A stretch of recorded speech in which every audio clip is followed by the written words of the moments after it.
So ಎಲ್ರಿಗೂ ನಮಸ್ಕಾರ. ಕಿರಣ್ ಪ್ರಕಾಶ್ ಮಾತಾಡೋದು ಫಸ್ಟ್ ಅರ್ತ್ ಫಾರ್ಮರ್ಸಿಂದ. ಇವಾಗ ನಾವು ಇದು ನೇಂದ್ರ ಬಾಳೆ ನಾಟಿ ಮಾಡಿ 8ನೇ ತಾರೀಕು ಅಂದರೆ 6 ದಿನ ಆಯಿತು. 6 ದಿನ ಆಯಿತು. 8ನೇ ತಾರೀಕು ಅಕ್ಟೋಬರ್ 8 ನಾಟಿ ಮಾಡಿದ್ದು. ಸೊ ನೋಡಿದ್ದೀರಾ, ಇವಾಗ ಒಂದು ವಾರದಲ್ಲೇ ನೋಡಿ ಎಷ್ಟು ಚೆನ್ನಾಗಿ ಬರ್ತಾಯಿದೆ. ಆಲ್ರೆಡಿ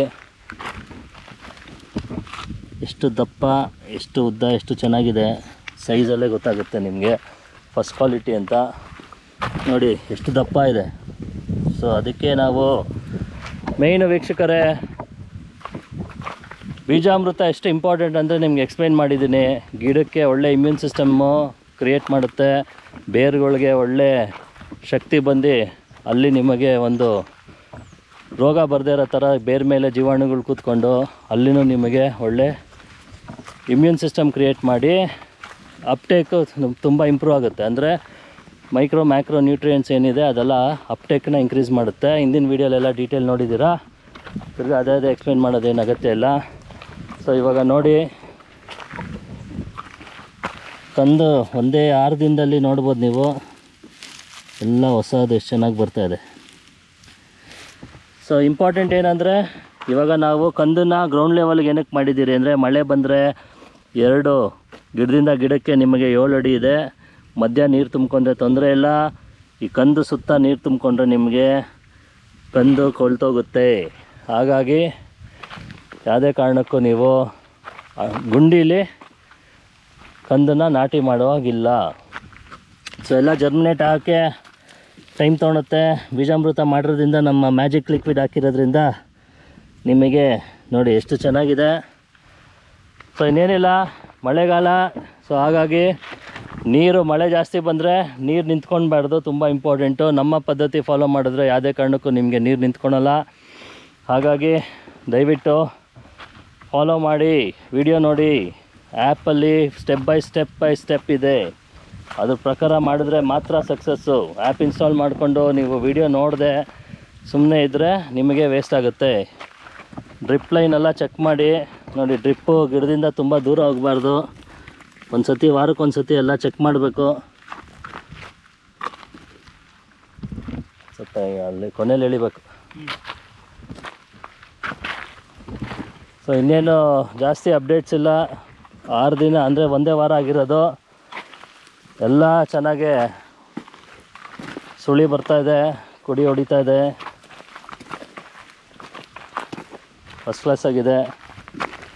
ಒಂದು 10 ಗಿಡ ತೋರಿಸ್ಬಿಡ್ತೀನಿ ನಿಮಗೆ ನೋಡಿ, ಸೂಪರಾಗಿ ಬರ್ತಾಯಿದೆ.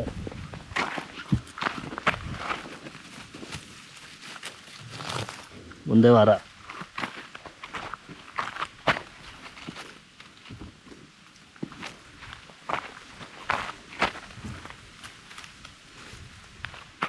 ಇದು ತೆಂಗಿನ ಗಿಡ ಮಧ್ಯ ಹಾಕೋವಾಗ ಇನ್ನೂ ಸ್ವಲ್ಪ ಆಳ ಹೊಡೆದ್ಬಿಟ್ಟು ಹಾಕ್ಬೇಕು. ಮೇಲ್ಮೇಲೆ ಹಾಕ್ಬಿಟ್ಟಿದ್ದಾರೆ. ಅದೇ ಜಾಸ್ತಿ ಆಳ ಹೊಡಿಬೇಕು.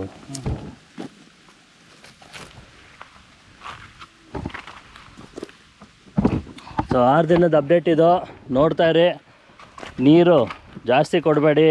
ನೀರಿನ ಸಮಾಚಾರ ಅಂದರೆ, ಇವಾಗ ನೋಡಿದ್ದೀರಾ ಗಿಡದ ಪಕ್ಕ ಏನು ರಿಪ್ಲೈನ್ ಇದೆ, ಗಿಡದ ಪಕ್ಕ ನಿಮಗೆ ಕೆರೆದಾಗ ನೋಡಿ, ಇದು ಮೇಲ್ಗಡೆ ಡ್ರೈ ಆಗಿರ್ಬೋದು, ಒಳಗಡೆ ನೋಡಿ ಇಲ್ಲಿ ಒಳಗಡೆ ನಿಮಗೆ ಇಷ್ಟಿದ್ರೆ ನೀರು ಕೊಡಬೇಡಿ. ಮೇಲ್ಗಡೆ ಡ್ರೈ ಆಗಿರ್ಬೋದು, ಪರವಾಗಿಲ್ಲ, ನೋಡಿ ಗಟ್ಟಿನೇ ಇದೆ ಅಲ್ವಾ, ಬಟ್ ಒಳಗಡೆ ನಿಮಗೆ ತೇವಾಂಶ ಇದೆ. ಸೊ ಇದು ಬೇರಿಗೆ ನಿಮಗೆ ಬೇಕಾಗಿರೋದು ತೇವಾಂಶ, ನೀರಲ್ಲ.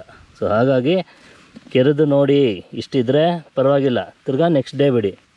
ಇವಾಗ ಮಳೆ ಇರೋದ್ರಿಂದ ನಾವು ಆಲ್ರೆಡಿ ಅರ್ಧಗಿಂತ ಬಿಟ್ಟಿಲ್ಲ. ಇದಕ್ಕೆ 6 ದಿನ ಆಯಿತು, 6 ದಿನದಿಂದನೂ ನೀರು ಬಿಟ್ಟಿಲ್ಲ.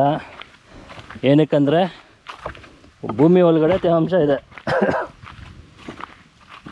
ತೇವಾಂಶ ಇರೋದ್ರಿಂದ ನಾವು ನೀರು ಬಿಟ್ಟಿಲ್ಲ. ನೀರು ಬಿಡೋರು ಮಳೆ ಬಂದಿರೋದ್ರಿಂದ ನಾವು ಬಿಟ್ಟಿಲ್ಲ. ನಿಮ್ಮದು ಮಳೆ ಇಲ್ಲ ಅಂದರೆ ದಿನ ಅರ್ಧ ಗಂಟೆ ಬಿಡಿ, 1 ಅವರ್ ಬಿಡಿ. ನೋಡಿ, ನಮ್ಮ ಡ್ರಿಪ್ ಲೈನಿಂದ 1 ಅಡಿ ಆ ಕಡೆ 1 ಅಡಿ ಈ ಕಡೆ ನೀರು ತುಂಬಿಕೊಂಡ್ರೆ ಸಾಕು, ತೇವಾಂಶ ಇದ್ದರೆ ಸಾಕು.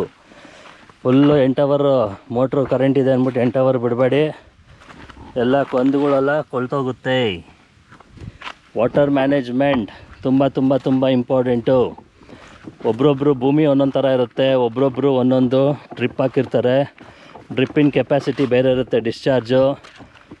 ಆಮೇಲೆ ಮೋಟ್ರು ಎಷ್ಟೆಷ್ಟು HP ಇರುತ್ತೋ ಗೊತ್ತಿರೋಲ್ಲ, ಒಬ್ರೊಬ್ರದ್ದು ಡಿಪೆಂಡ್ ಆಗುತ್ತೆ. ಸೊ ಫಾರ್ಮುಲಾ ಇಷ್ಟೇ, ನೀವೇ ಖುದ್ದಾಗಿ ಅರ್ಧ ಗಂಟೆ 1 ಅವರ್ ನೀರು ಬಿಟ್ಟು ತಿರ್ಗಾ ನೆಕ್ಸ್ಟ್ ಡೇ ಕೆರೆದು ನೋಡಬೇಕು. ಒಳಗಡೆ ತೇವಾಂಶ ಇದ್ದರೆ ಆ ದಿನ ಬಿಡಬೇಡಿ, ತಿರ್ಗಾ ಒಂದಿನ ಗ್ಯಾಪ್ ಬಿಡಿ. ಎಷ್ಟು ಬಿಡಬೇಕು? ತಿರ್ಗಾ ಅರ್ಧ ಗಂಟೆ 1 ಅವರು. ಸೊ ಇದನ್ನೇ ನೀವು ಪ್ರಾಕ್ಟೀಸ್ ಮಾಡಿದ್ರೆ ಅರ್ಥ ಆಗುತ್ತೆ. ಗಿಡನೇ ಹೇಳ್ಕೊಡುತ್ತೆ ಅದಕ್ಕೆ. ಗಿಡಕ್ಕೆ ನೀರು ಬೇಕಂದರೆ ಸ್ವರ್ಗುತ್ತೆ, ಅವಾಗ ನಿಮ್ಗೆ ಗೊತ್ತಾಗುತ್ತೆ. ಸ್ವರ್ಗಿದ್ರೂ ಪರವಾಗಿಲ್ಲ, ಜಾಸ್ತಿ ನೀರಿದ್ದರೆ ರೋಗ ಜಾಸ್ತಿ. ಏನೇ ಬೆಳೆ ಆಗಲಿ ನೀರು ಜಾಸ್ತಿ ಇದ್ದರೆ ರೋಗ ಸ್ಟಾರ್ಟ್ ಆಗುತ್ತೆ. ಹಾಗಾಗಿ ವೀಕ್ಷಕರೇ, ವಾಟರ್ ಮ್ಯಾನೇಜ್ಮೆಂಟ್ ತುಂಬ ತುಂಬ ಇಂಪಾರ್ಟೆಂಟು. ಈ ತಿಂಗಳೆಲ್ಲ ನಿಮಗೆ ವಾಟರ್ ಮ್ಯಾನೇಜ್ಮೆಂಟು ಇದೇ ಫಾರ್ಮುಲಾ. ತಿಂಗಳು ಪೂರ್ತಿ ನೀವು ಇದನ್ನೇ ಫಾಲೋ ಮಾಡಬೇಕು. ಇನ್ನು 10 ದಿನಕ್ಕೆ ನಾನು ತಿರ್ಗಿ ಅಪ್ಡೇಟ್ ಮಾಡ್ತೀನಿ. Thank you very much. ನಮಸ್ಕಾರ.